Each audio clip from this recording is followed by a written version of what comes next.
जय Maharashtra public. तर आता आम्ही मस्तपैकी ड्रेसिंग वगैरे मारून विजयनी पण मारले. आम्ही चाललो आहे गरब्यासाठी. तर गरब्याचा आयडिया पण आम्हाला कशी काय आली ते सांगतो. ॲक्च्युली खाली ना म्युझिक चालू आहे इंग्लिश, पण आम्ही जाणार आहोत आपल्या इंडियन क्लासिकल गरबा खेळायला जाणार आहेत. फर्स्ट टाइम चाललंय, इंडियामध्ये असताना कधी गेलो नाही, पण आता पाहूया गरबा. मी जातो.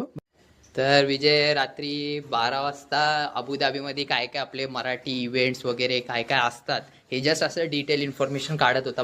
मराठीच इन्फॉर्मेशन म्हणजे इंडियन कल्चर रिलेटेड काय डेटा वगैरे असतं असं जस्ट बघत होतो, चेकआउट करत होता. तर चेकआउट करता करता त्याला असं समजलं की उद्या आपलं हे आहे गरब्याचं इव्हेंट हे केलेलं आहे.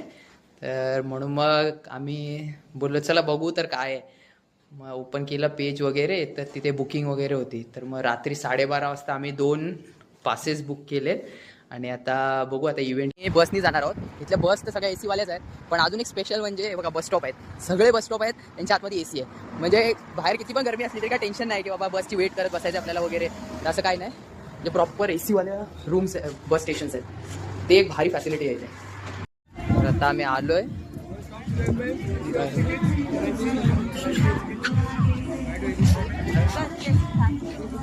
तर आमचे पासेस VIP आणि हा गरबा चालू आहे DJ सिस्टम.